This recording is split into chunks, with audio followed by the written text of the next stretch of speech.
It is cold in West Michigan this morning. It's going to get colder over the next couple days. I was watching the forecast to see if I might, by chance, be getting any snow days. We'll see what happens. Maybe some cold days. I don't know. When in 2014, when the polar vortex came through, we almost had like 2 whole weeks without school. Nice. I mean, it was nice at the time, but then like when I'm still going to school the week before July 4th, it wasn't so nice. But anyway. All right, everybody should have in front of you a set of notes for lesson 252, assessing the printed history of the King James text, 1762.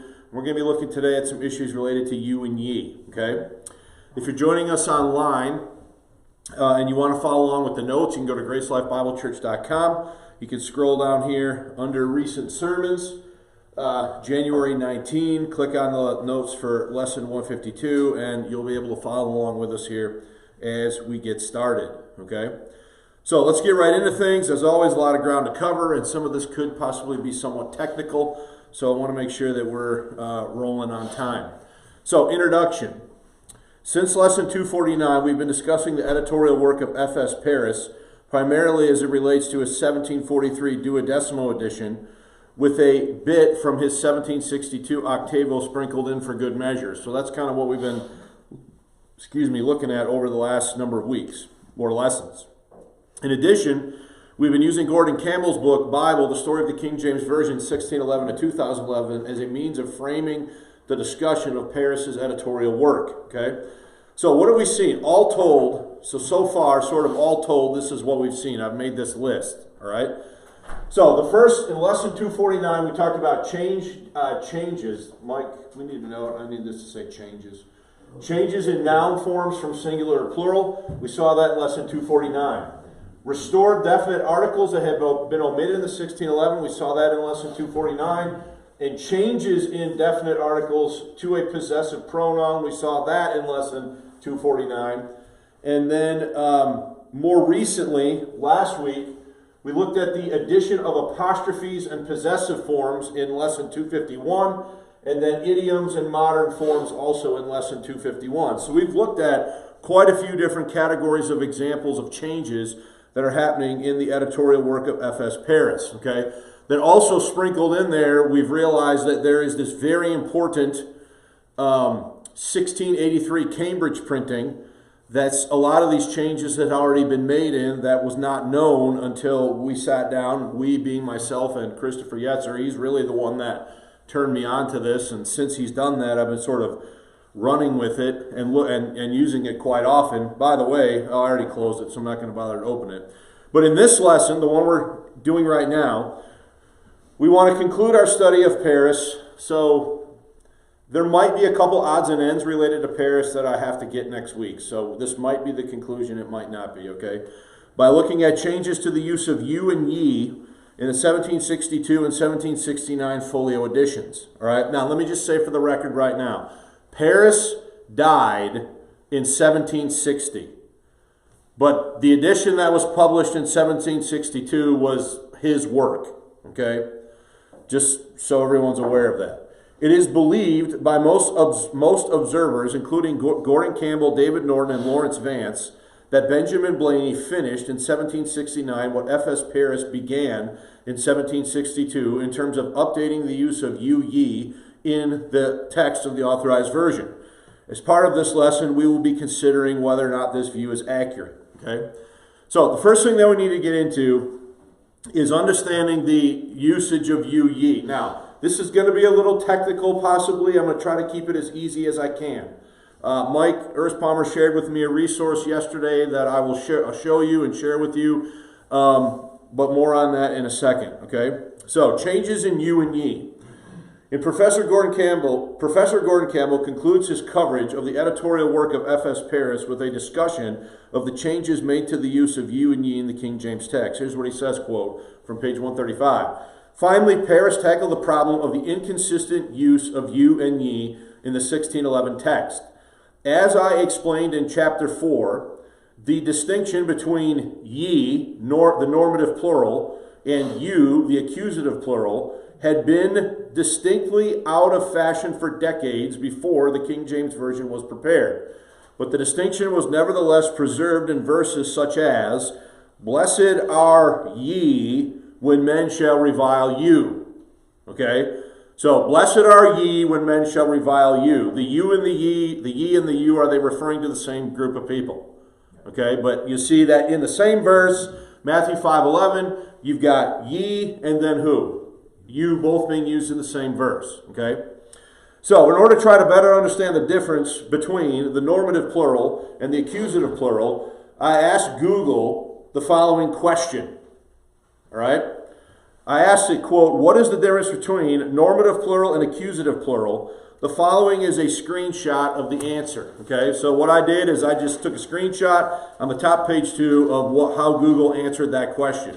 And again, the question is, or was, what is the difference between the normative plural and the accusative plural? All right, so here's what it said. In grammar, normative plural refers to the form of a noun when it is the subject of the sentence, or who is doing the action. While the accusative plural refers to the form of a noun when it is the direct object of the verb, in other words, who or what is being acted upon. Now, some of you are already like, your eyes are glazing over and you're rolling your eyes behind your eyelids, okay? Because this is already like more than you can handle at 9 o'clock on a Sunday morning.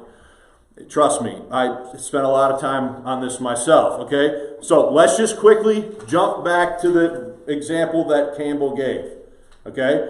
The example that he gave was this line right here from Matthew 5:11.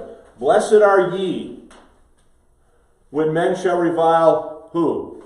You. So let's think about that statement in light of what this says.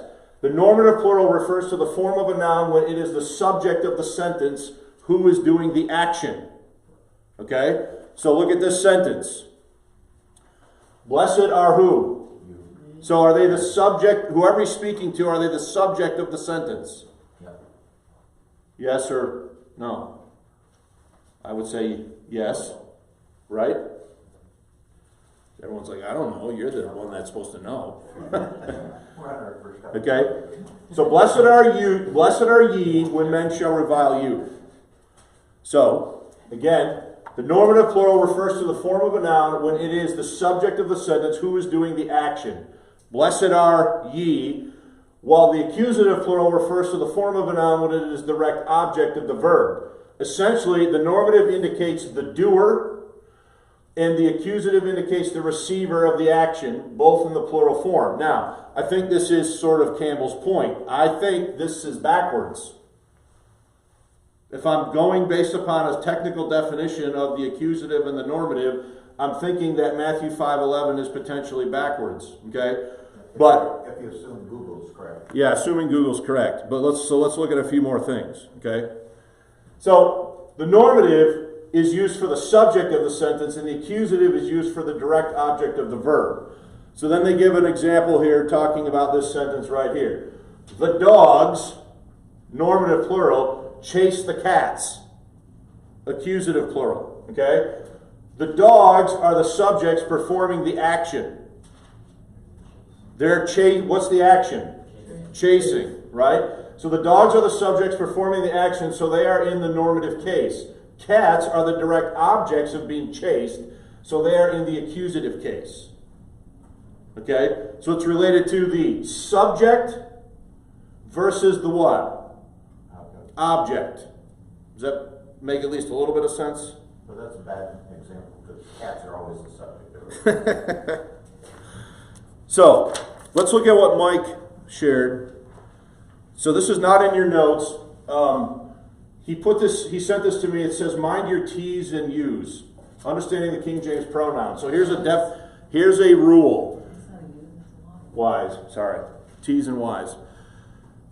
T's, thee, thine, thou, are always singular. You and ye in the King James are always what? Plural. Okay?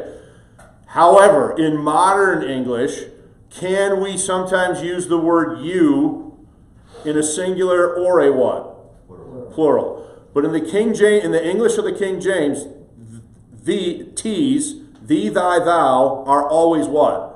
Singular. Ye and you, your are always what? Plural. Plural in the language of the early 17th century and how the King James is using language. Okay? Now, Mike, was there something specific here that you thought was worthy of making sure I point out? Well, just the fact that the singular and plural, the T and the Y, that was one thing.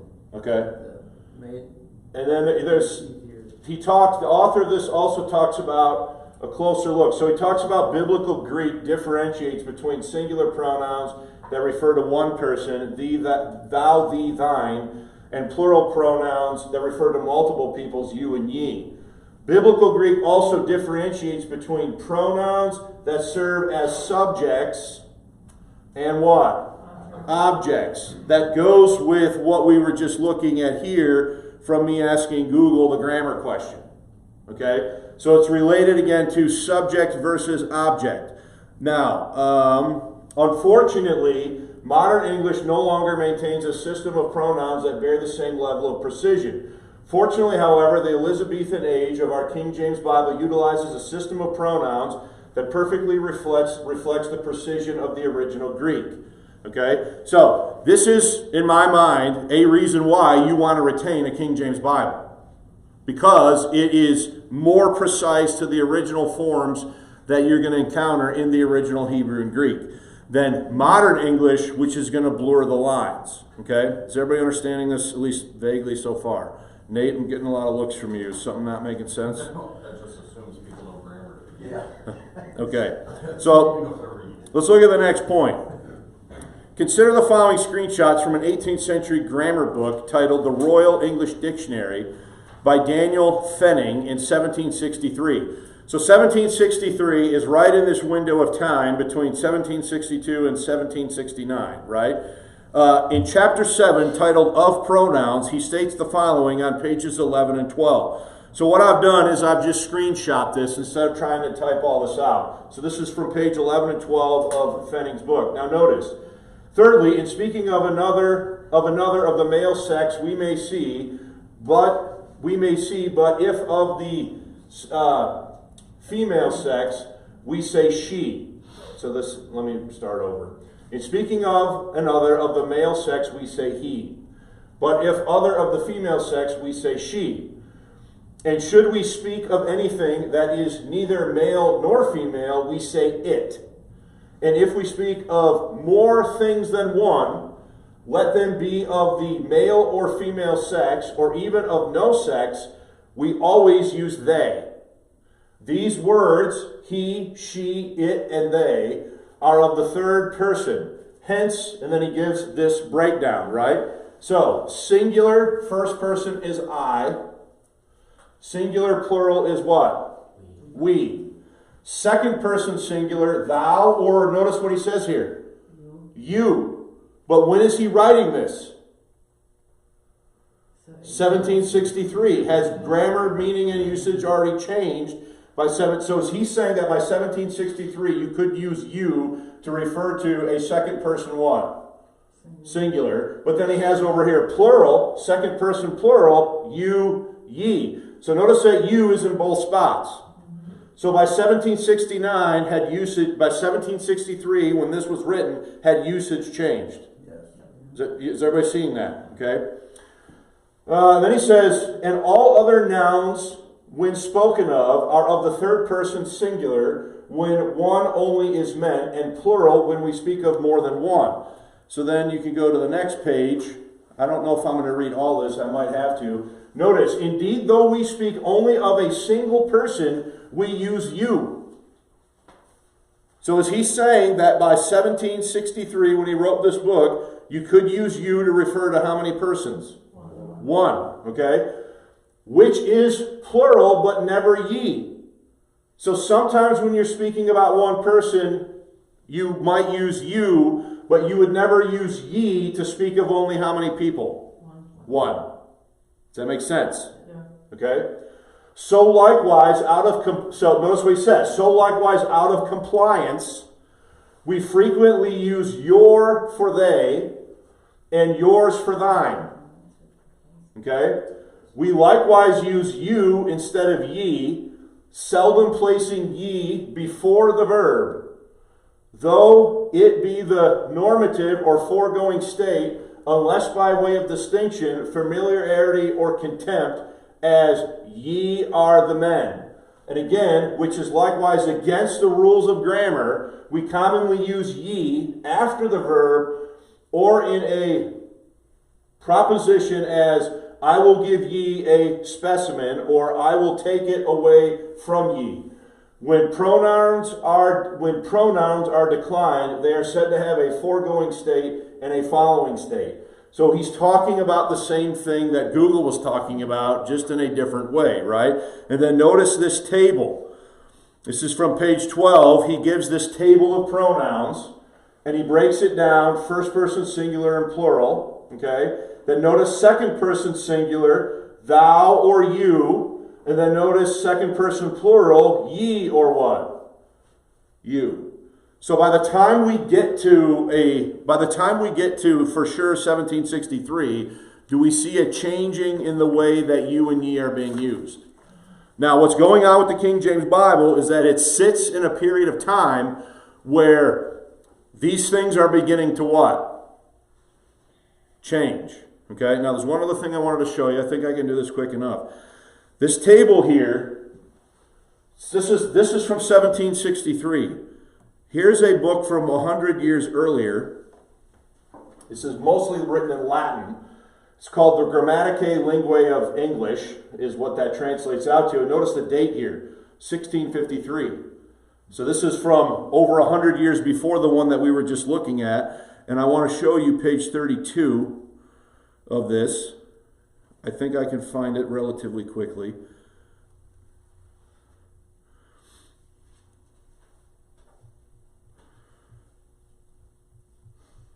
This chart, this table of pronouns, I'm trying to trace back where this thing originated from. But here we see an earlier form of it from 1563. Notice the similarities, right? You've got the person, singular, plurals, and then you have whether these are plural or not, singular versus plural, second person. Notice, though, what this says. Singular, second person singular. Thou, thee, thy, thine. What is not on this row that is listed on this row? You. So why am I showing you this? I'm showing you this to demonstrate to you that has the rule changed. It has the usage changed between during this 100-year period. So again, this is from 1653. You've got the singular, thou, thee, thy, thine, and then you've got the plural, ye, you, your, yours. There's no you here in this category like there is on this one from 1763. So the point here is, has the usage changed? It seems to be pretty obvious, right? So, page 3. According to Fenning's table, in the 18th century, you could be either second person singular or plural. Moreover, he notes on page 12 that the technical rules of English grammar are freely violated in the practical functional use of you and ye. It appears that confusion in English grammar was what Paris and Blaney were trying to clean up when they edited their respective texts in 1762 and 1769. So are they trying to be consistent in their application of you and ye when they're editing the text in 1762 and 1769? So let me just stop here. Is everybody following what I'm saying? Yes, no, maybe so? Okay, page 4. Do you have a question? No. Okay. At this point, prudence dictates that we jump back to see what Dr. Campbell said about the matter previously in his book. Chapter 4 is titled The Translation, in which Campbell discusses various aspects of the translation of 1611. In this chapter, there is a subsection titled The Language, in which various aspects of the language utilized by the 1611 are discussed. It is here that Professor Campbell discusses the historical use of you and ye in the English language. So now let's see if what he says tracks with what we just observed. Okay? Starting on page 73, quote, "If asked to categorize the language of the King James Version, many readers of the Bible would point to its archaic elements, notably the use of ye and thee and thou and the ETH endings. And some would point to its sonority." I should look that up. I'm not even sure what that means. Maybe it's boring or How it sounds. how it sounds. Okay. When I see sonority, I think of somebody like snoring because they're asleep. But anyway, that's probably not what it means. I actually meant to put a definition in brackets there and forgot to do it. Some would assume, if pressed, that the language was rooted in the spoken language of 1611. In several respects, however, the language was archaic when the King James was published, and that points to the background of the translators as well as the history of the translation.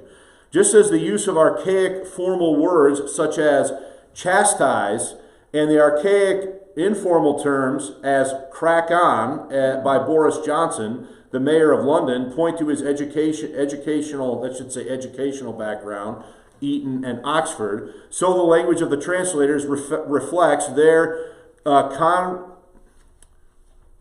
conservatism and slightly out-of-touch language. They were content to leave in place the language of earlier generations that was embodied in previous translations. In the early 16th century, the second-person normative form of the personal pronoun thou for the singular ye for the plural, the accusative forms were thee for the singular and you for the plural. This distinction between you and ye was fading by the mid-16th century, and therefore you was used for both forms except in plays written in formal idiom, notably those of Shakespeare and the King James Version. So what's he saying there? He's saying when the King James translators do this, are they out of touch with how the language was being spoken? So is the guy on the street speaking in this formal register and making a distinction the way the translators do in the Bible? The answer is what? Should be. They're not. Maybe they should be, but they're not. Okay? Matthew 5:11, for example, reads, "Blessed are ye when men shall revile you." The distinction between normative ye and accusative you would have struck ordinary readers in the 1611 as archaic. Now I want to stop there and make a comment about what Campbell's saying. Notice that Campbell doesn't say anything here about the translators having a desire to be strict to the Greek and Hebrew. He's merely talking about modern usage. I think there could be other reasons why the translators are retaining the you, ye usage. And I think it would have to do with accuracy in translation, like the guy in this article says that Mike shared with me. Okay? Everybody with me so far? Yes? No? I think they had a lot of emphasis on making it readable to the public, so it sounded good. Yeah. So I think that is true. They definitely are interested in how it sounds when it's read aloud, but they're also interested in accuracy to the underlying language. Yeah, I don't think there's So, that big a difference. And I think that's why they might have chose that. So I think something like a play or the reading of the Bible in a public sermon is definitely more of a formal thing than the average guy talking to somebody in the street about how many chickens they're going to buy. And that's kind of what Campbell's point is.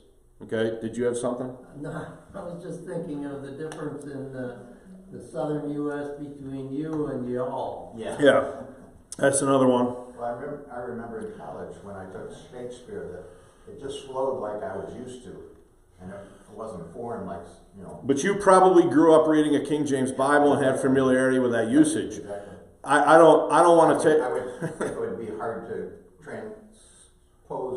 transition from that. Yeah. To the you, because it just doesn't. So you could argue that in a sense that was a biblical form of the language, right? That people. So in other words, the English-speaking world at that time, have they grown up reading a Bible and hearing a Bible read in church and sermons being preached from a Bible that spoke that way? So the translators retain it, I think, for two reasons. Number one, it's more accurate. It is technically more accurate to the underlying languages, and secondly, for the way it would sound when it was read out loud. The problem, though, Bart, as we're going to see, is they were inconsistent in how they used you and ye. Yeah.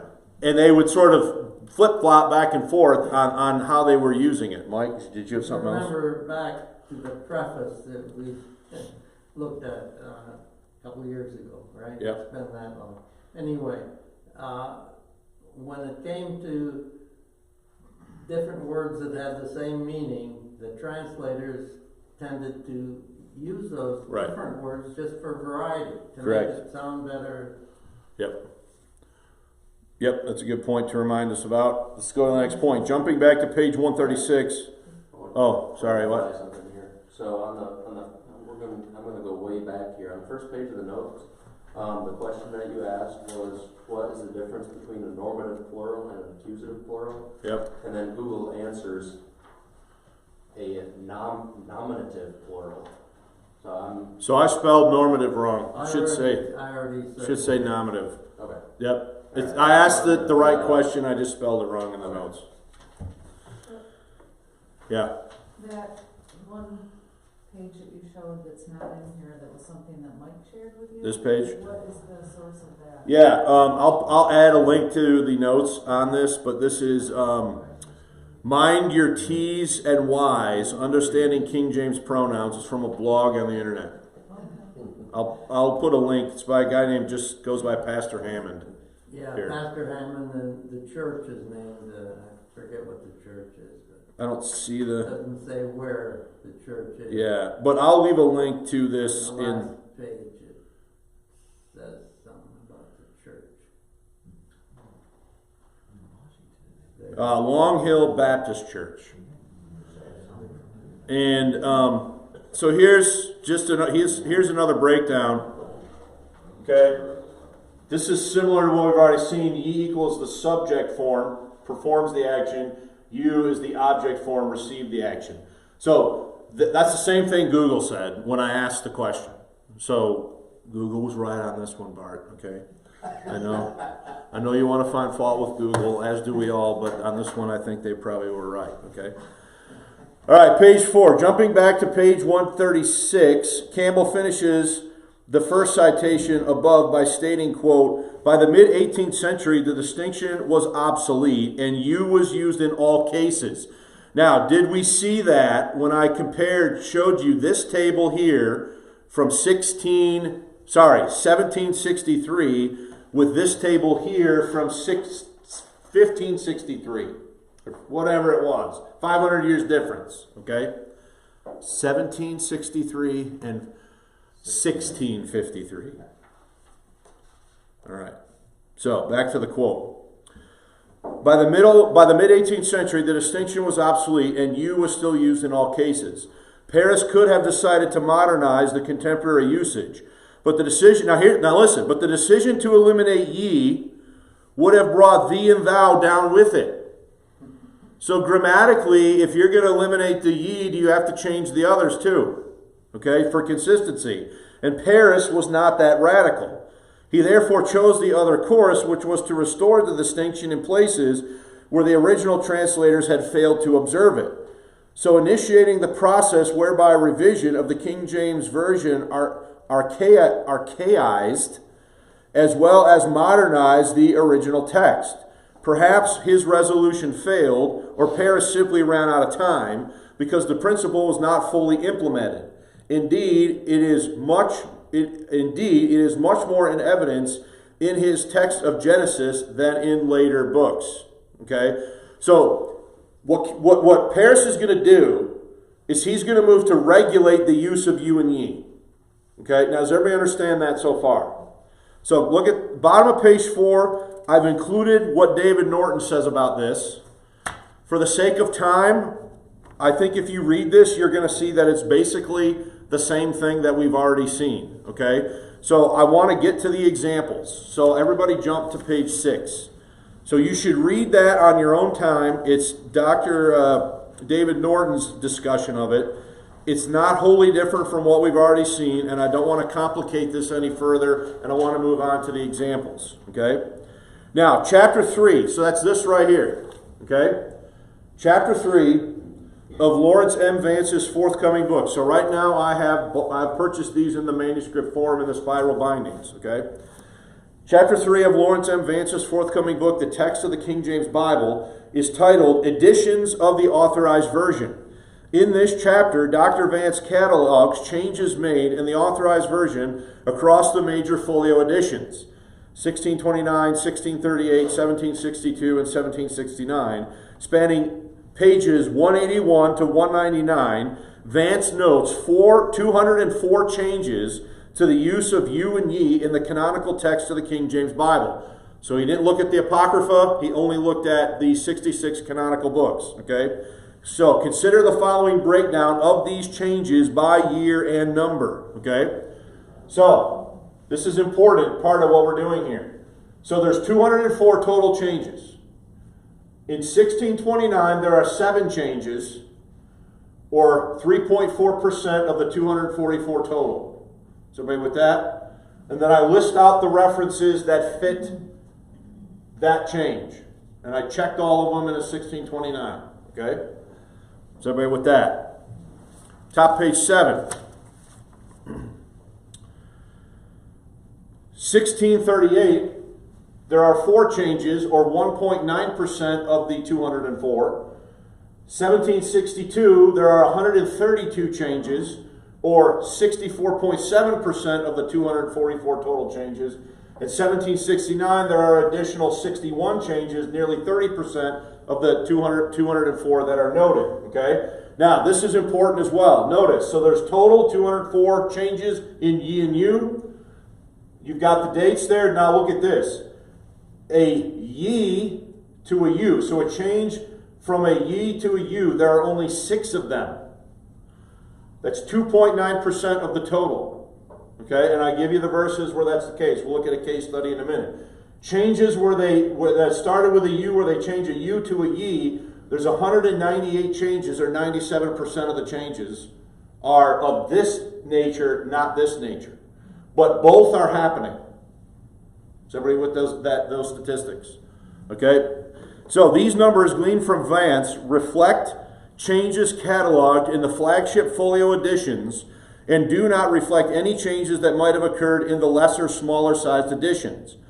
Note also that the vast majority did not occur until the 18th century under the editorship of Paris, 1762, and Blaney, 1769.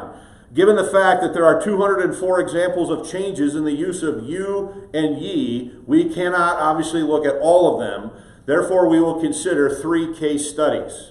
Okay? I think we got enough time in the next half an hour to look at 3 case studies. Before we do, does anybody have any comments or questions about this data that I presented? Kind of like what I mentioned last week, as far as the original, is there a different Greek word for ye and a different Greek word for you? So I would have to, the short answer is there's so many of these for me to check that I don't know off the top of my head. I was concerned in this study with just what's going on in English. I mean, if like the original translators, they're looking at the Greek and they're going, oh, this. I think there's more going on than just the same Greek word. I think you would have to consider the tense and other things related to the word. You follow what I'm saying? So let's look at case study number 1, Genesis 18:5. So the earliest change logged by Vance, in terms of both date, so I've got 2 criteria here. Number 1, date, and number 2, canonical order. That's how I'm defining earliest here, okay? The earliest change logged by Vance in terms of both date and canonical order occurred in Genesis 18:5 and 1629. We will follow the changes made to this verse as a case study beginning with the text of the 1602 Bishop's Bible. So everybody go to top page 8. So as always, we've identified rule number 1, that our base text is the 1602 Bishops. Okay? So let's look at the verse.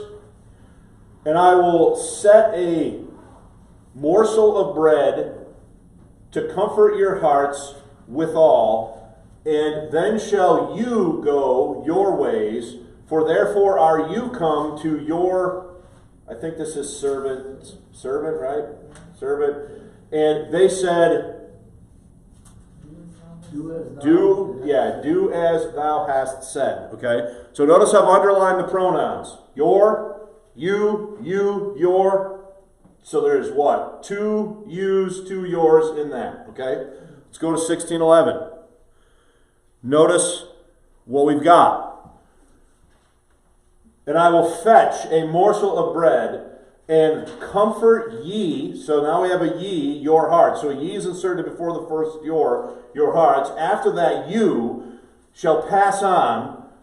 For therefore are you come to your servant. And they said, so do as thou hast said. So let's look at the data underneath this example. The King James translators made the following changes to Genesis 18:5. 1602, and I will set a morsel of bread to comfort your hearts withal, was revised to read, and I will fetch a morsel of bread and comfort ye your hearts. Insertion of what? Ye. Does everybody see that? So, comfort your hearts became comfort ye your hearts in the 1611. The insertion of ye in this clause was an intentional choice of the translators. So as they are editing these verses, are they intentionally making that change? Are they making a bunch of other changes to this wording, and do they intentionally insert a ye here? Okay, let's go back. 1602, and then shall ye go your ways, is amended to read, after that you shall pass on in the 1611. So notice this, okay?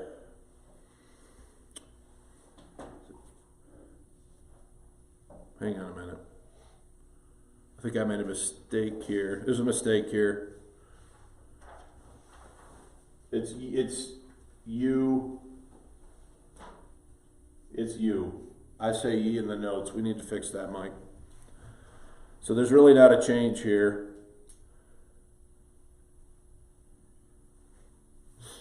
Let me just make sure. So the 1611 has, and then you go your ways. So it should say down here, and then, so I need to fix this one, Mike. I messed this one up. Okay, so let's just flag that and I'll fix it. The change though here, guys, shall you go your ways. Notice what it becomes down here. Okay. It just says, after that you shall what? Pass on. Okay. Sorry about the mistake. Next one. For therefore are you come to your servant was advanced into the 1611 unchanged by the King James translators. And then we have 1602. The last one, and they said, do as thou hast said, became, and they said, so the punctuation changes from a comma to a semicolon, and then they insert the word, so do ye as thou hast said in the 1611. So here's the point, okay? Are the King James translators making, I'm sorry for the mistake that I made there, but are they making edits? And do they intentionally change, do they intentionally insert a you into the 1611 that is not in the bishops? Yes. Okay, it's not as helpful when I screw up, so I apologize for that. Let's go to page 9. So, notice the 1629 Cambridge, okay? Ye your hearts, you shall pass on, and then are ye come. So notice what underneath. The 1629 Cambridge editors changed the second you in Genesis 18:5 to a ye. So if you scroll back up and look at the 1611, notice that this said, are you come to your servant? And then if you look at the 1629, they have changed that second you to what? Ye. So who's making that change? The 1629 editors are making this change, correct? Okay. It's the first one in both date and in the canonical order. But now look at the next one, 1762.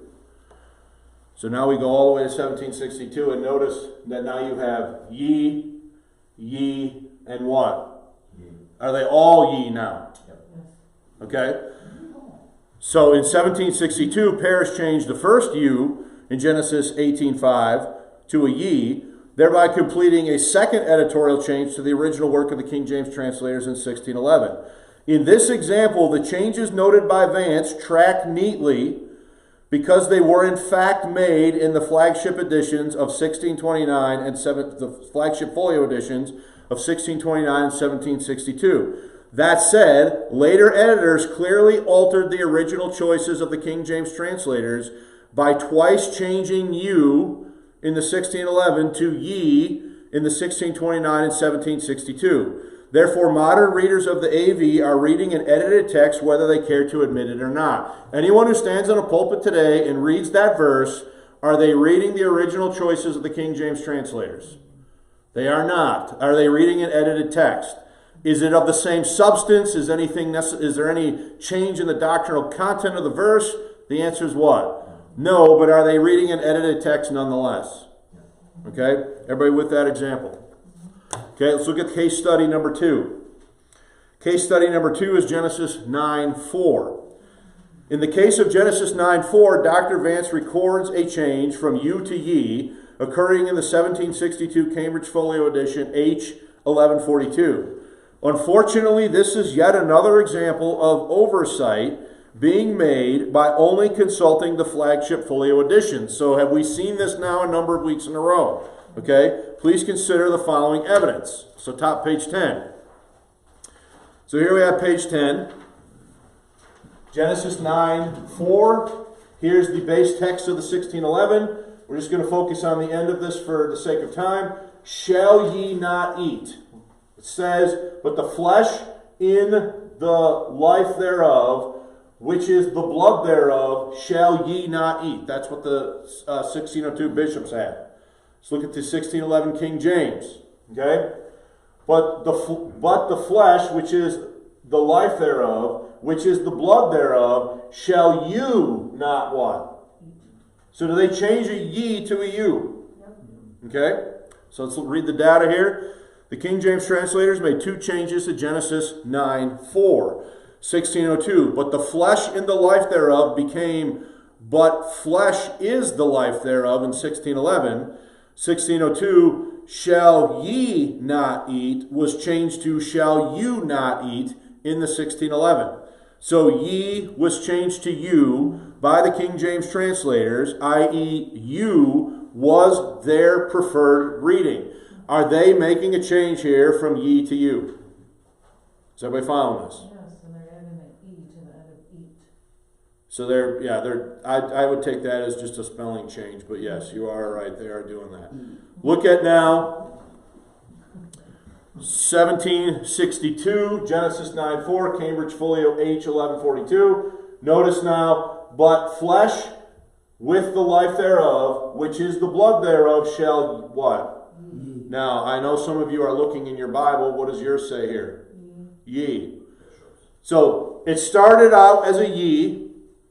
The translators changed it to what? You. And later on as it changed back to ye. Okay? So, according to Dr. Vance, the original bishop's reading of ye was reinstated by F.S. Paris in 1762. Unfortunately, this is not correct, since the 1683 Cambridge Quarto edition H780 had already made the change, had already changed you to ye in Genesis 9:4 nearly 80 years earlier. So look at the bottom of page 10. So here's 1683 Cambridge Quarto H780, and notice what it says here. But flesh with the life thereof, which is the blood thereof, shall who? Ye not what? So is Vance correct when he says that change was made in 1762? He is not correct because it had been made before that in 1683. Is everybody following that? So how many times now have we seen already that the 1683 one is a majorly important one that seems to have been totally overlooked? Okay. Top page 11. This is where things get even more interesting. Recall from above that 193 or 94.6% of the 204 ye changes cataloged by Vance in chapter 3 were ascribed to the 1762 and 1769 folio editions of Cambridge and Oxford, respectively. Of these 193 changes, my research uncovered that 132, or 68.3% of them, had already been made in the 1683 Cambridge Quarto edition H780. This is a staggeringly high number of edits that were not supposed to have been made until nearly 80 years later. That is a very high number.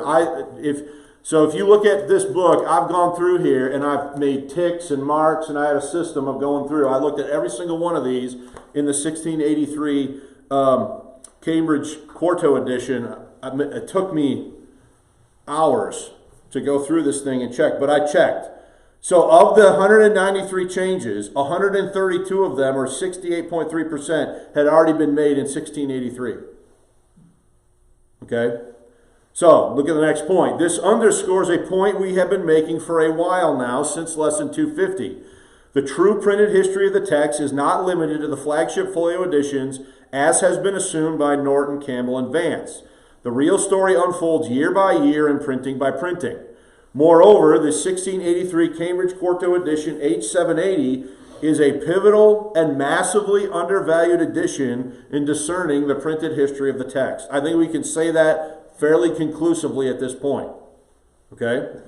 Now, we'll stop there for any comments or questions before we look at case study number 3. Like I just told my brother, I think they had a coin there instead of having tails, they had a yin and yang. Yeah, I mean, I wouldn't say that, but there's what is indisputably true. All of these folks that want to say that the King James translators were inspired, what do you do with this information?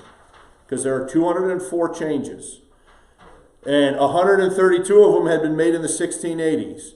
So that means for at least 80 plus years, has the text been printed unevenly with different renditions of ye readings for over 80 years.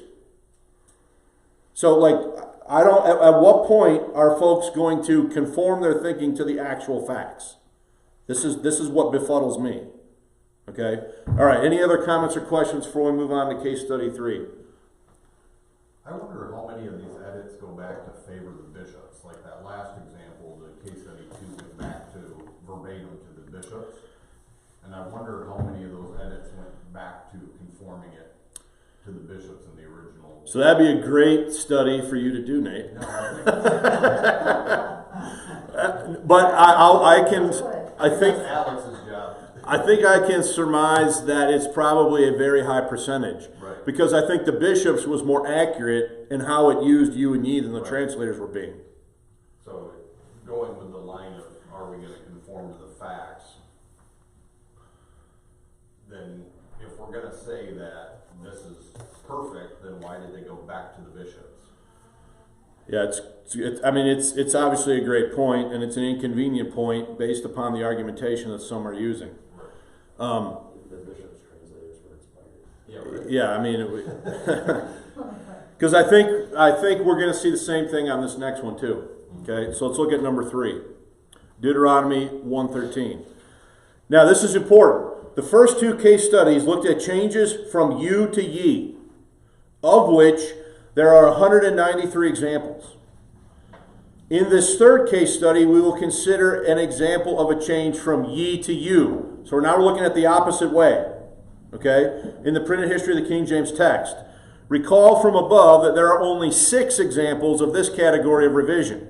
Yet again, we will begin with a consideration of the base text of the Bishop's Bible of 1602. So on the screen right now, here you have the Bishop's Bible, okay?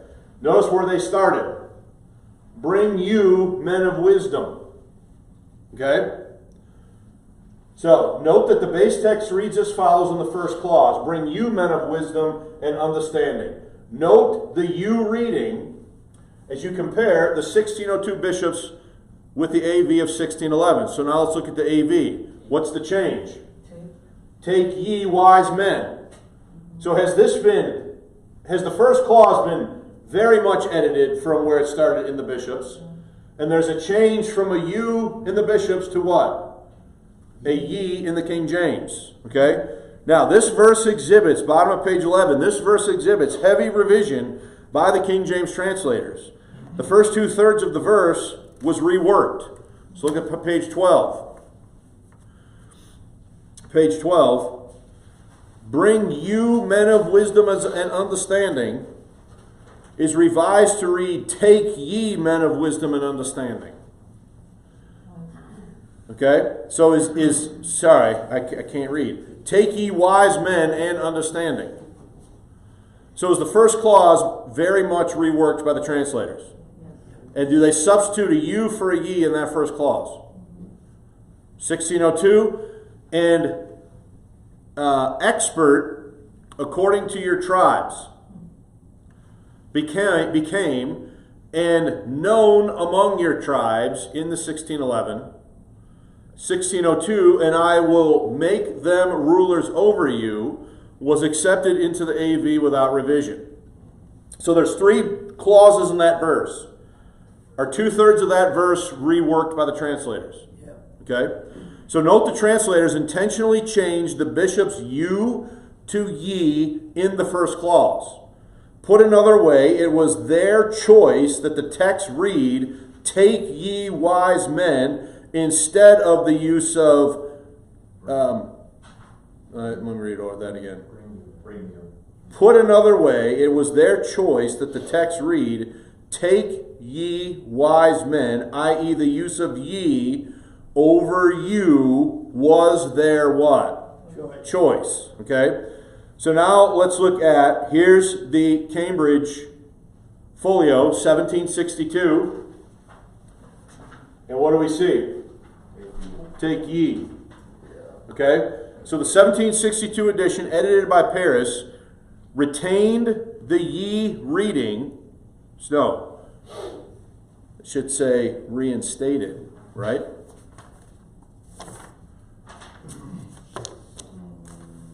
Yes, that's right. My bad. Take ye wise men. So it retained the ye reading at Deuteronomy 1:13. The ye reading remained unchanged for the first 150 years of the text's history. And now we got the 1769 Oxford Folio, edited by Blaney, H1194, and now what does it say? It goes back to you. So your Bible, somebody look up the verse, Deuteronomy 1:13, your Bible in front of you should say what? You. All right? So Benjamin Blaney edited the text in 1769 for Oxford University Press. In doing so, he reinstated the bishop's reading and changed ye back to a you in Deuteronomy 1:13. So now, Nate, we got 2 examples where the bishop's reading is being reinstated. So you are right. It would be a fascinating study to go back and see in how many of these the reading ends up being what the bishop's reading was at the beginning of the process. Maybe sacrilegious, but that first clause, I like how the bishop's reads better where it has the of before wisdom. Nate, how dare you? Well, because it ties it together, men of, and I like bring too, because he's telling them to go bring them. Bring wise men and of understanding. Well, the other thing I noticed is bring is more voluntary, whereas take ye is more command, you're coming. Yeah, sure. Yeah. Take seems more forceful, possibly. Okay. Here's the point, though. When a preacher stands in a pulpit and he reads Deuteronomy 1:13 on a Sunday morning in 21st century modern America, is he reading a Bible that has only the decisions of the King James translators? The answer to that is what? No. Is he reading a text that's been edited by later editors? Yep. Okay, so again, I'm not sure at what point facts and evidence matter to folks, but facts and evidence matter to me. And so therefore, I have to think differently about things. I don't abandon the King James Bible. I don't question the King James Bible, but I cannot support it and defend it with rhetoric and points that I know are not true. I don't see how the cause of truth is aided by doing that. Okay? So let's look at the conclusion.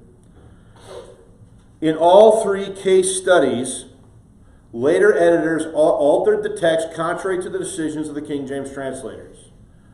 It appears that this was done based upon a technicality of English grammar regarding the use of first, and I think I need to change this to second person plural pronouns in normative, and that should also be nominative, not normative, nominative or accusative forms. For our purposes, top page 13, the bottom line is this.